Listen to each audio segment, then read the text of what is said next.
अस्सलामुअलैकुम। अच्छा, जो नेक्स्ट टॉपिक हमने डिस्कस करना है वो हमारे पास है गैसियस एक्सचेंज इन प्लांट्स के प्लांट्स के अंदर गैसों का तबादला जो है वो किस तरह होता है, ये हमने बात करनी है। अच्छा, डिफरेंट टाइप की गैसेस होती हैं जो प्लांट जो है अपनी बॉडी के से रिमूव करवाता है, जिसमें हमारे पास आ जाते हैं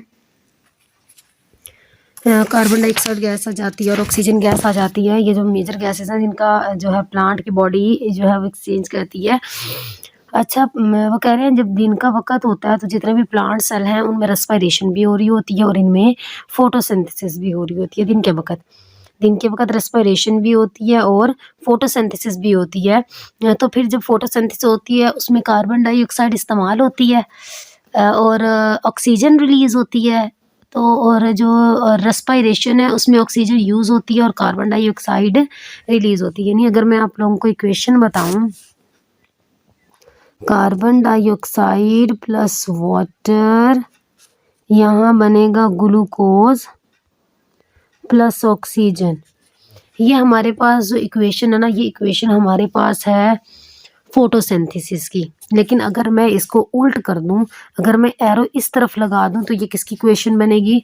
रेस्पिरेशन की। यानी एक में ऑक्सीजन यूज़ हो रही है और एक में कार्बन डाइऑक्साइड यूज़ हो रही है। फोटोसिंथेसिस में कार्बन डाइऑक्साइड यूज़ होती है और वो ऑक्सीजन रिलीज़ करते हैं। जब वो ऑक्सीजन रिलीज़ करते हैं तो पौधा वही ऑक्सीजन जो है रेस्पिरेशन में यूज़ कर लेता है और जब रेस्पिरेशन होती है तो कार्बन डाइऑक्साइड गैस प्रोड्यूस होती है, तो पौधा वही कार्बन डाइऑक्साइड गैस को फोटोसिंथेसिस के प्रोसेस में इस्तेमाल कर लेता है। वो कह रहे हैं ना, इन photosynthesis they use carbon dioxide and release oxygen. They take carbon dioxide which they produce, they take carbon dioxide which they produce in respiration, के वो जो respiration में कार्बन डाइऑक्साइड जो है वो रिलीज हुई है वो उसी को यूज कर लेता है। They also take carbon dioxide from environment, और माहौल से भी कुछ कार्बन डाइऑक्साइड को लेता है।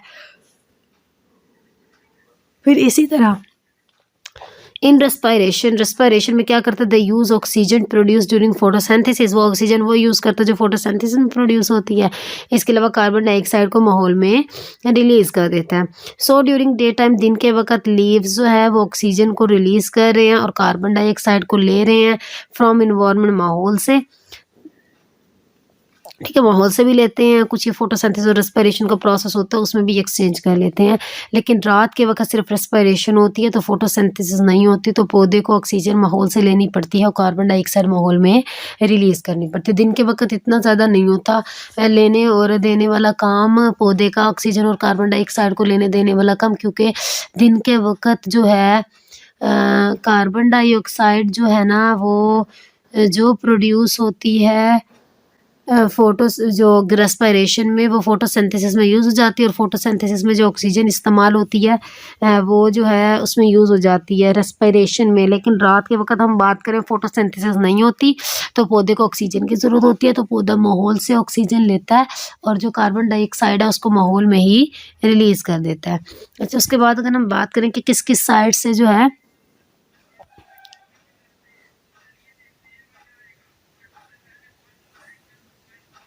अकरेंस होती है, मतलब गैसियस एक्सचेंज का अगर हम पढ़ें कि गैसियस एक्सचेंज जो है वो प्लांट में बॉडी के किस किस पार्ट्स होते हैं। अगर प्रोसेस पढ़ेंगे, प्रोसेस अकरेंस या प्रोसेस ऑफ गैसियस एक्सचेंज है। ठीक है, इसको हम अकरेंस बोलेंगे या हम इसको प्रोसेस बोलेंगे गैसियस एक्सचेंज का। ठीक है, अकरेंस या प्रोसेस ऑफ गैसियस एक्सचेंज। किस तरह गैसियस एक्सचेंज होती है प्लांट में? जो गैसियस एक्सचेंज होती है ना वो बॉडी और इन्वायरमेंट के दरमियान होती है, उनके डिफरेंट सर्फेसिस के जरिए, यानी प्लांट के डिफरेंट सर्फेसिस के जरिए, बॉडी के डिफरेंट हिस्सों के जरिए जो प्लांट है माहौल के साथ गैसों का तबादला करता है। जैसे epidermis of root, stem and leaves. हमने पढ़ा था ना कि एपिडर्मस सबसे आउटर कवरिंग होती है प्लांट की बॉडी की।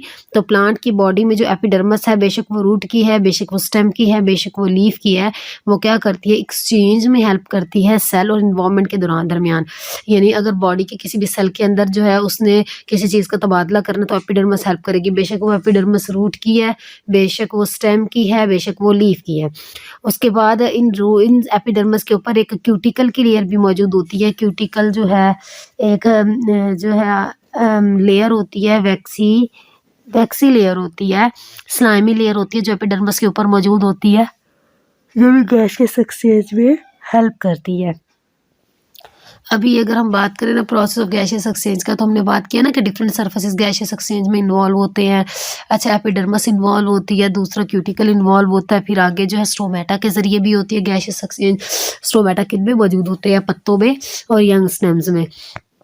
ठीक है, यंग स्टेम्स होते हैं, मतलब जो बिल्कुल ग्रीन ग्रीन कलर के स्टेम्स होते हैं ना, इनके अंदर जो है स्टोमेटा मौजूद होते हैं। वो स्टोमेटा गैसेस को जो है बॉडी से बाहर और अंदर जो है वो मूव करवाते हैं, और इस तरह गैसों का तबादला होता है सेल और एयर के दरमियान। इस तरह अगर हम बात करें गैसियस एक्सचेंज थ्रू लेंटिसल्स के ज़रिए भी गैसियस एक्सचेंज होता है। अच्छा, अब प्रोसेस ऑफ गैसियस एक्सचेंज में हमने पढ़ा ना कि गैसियस एक्सचेंज जो होती है वो बॉडी और इन्वायरमेंट के दरमियान होती है। उसमें फिर हमने 4 पॉइंट्स बनाए हैं। एक पॉइंट हमने बनाया gaseous exchange through epidermis of root stem and leaves, और गैसियस एक्सचेंज थ्रू क्यूटिकल के ज़रिए गैसियस एक्सचेंज, फिर गैसियस एक्सचेंज थ्रू स्ट्रोमेटा के ज़रिए गैसियस एक्सचेंज क्या होता है।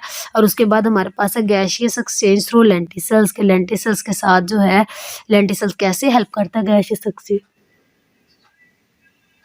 अच्छा, इरवुडी स्टेम्स जो लकड़ीदार दरख्त होते हैं, उनमें जो पूरी की पूरी सरफेस होती है ना, उसको बार्क ने छाल ने कवर किया होता है। लकड़ी होती है ना सारी की सारी, और उस लकड़ी में से गैसों का तबादला नहीं होता, लेकिन उस बार्क के अंदर उस छाल में कुछ पोर्स सुराख मौजूद होते हैं। इनको क्या बोलते हैं? लेंटिसल्स। आपने काफ़ी दफ़ा देखा होगा उभरे हुए हिस्से मौजूद होते हैं। जैसे अगर मैं कहूँ ये आपकी बार्क है, तो उसमें ऐसे ऐसे पोर्स मौजूद होते हैं इस तरह के।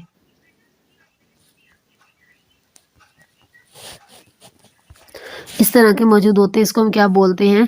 इन हम पोर्स को लेंटिसल्स बोलते हैं, और इन लेंटिसल्स के ज़रिए जो है वो गैसों का तबादला होता है। अच्छा, ये हमारे पास था कि गैसियस एक्सचेंज इन प्लांट।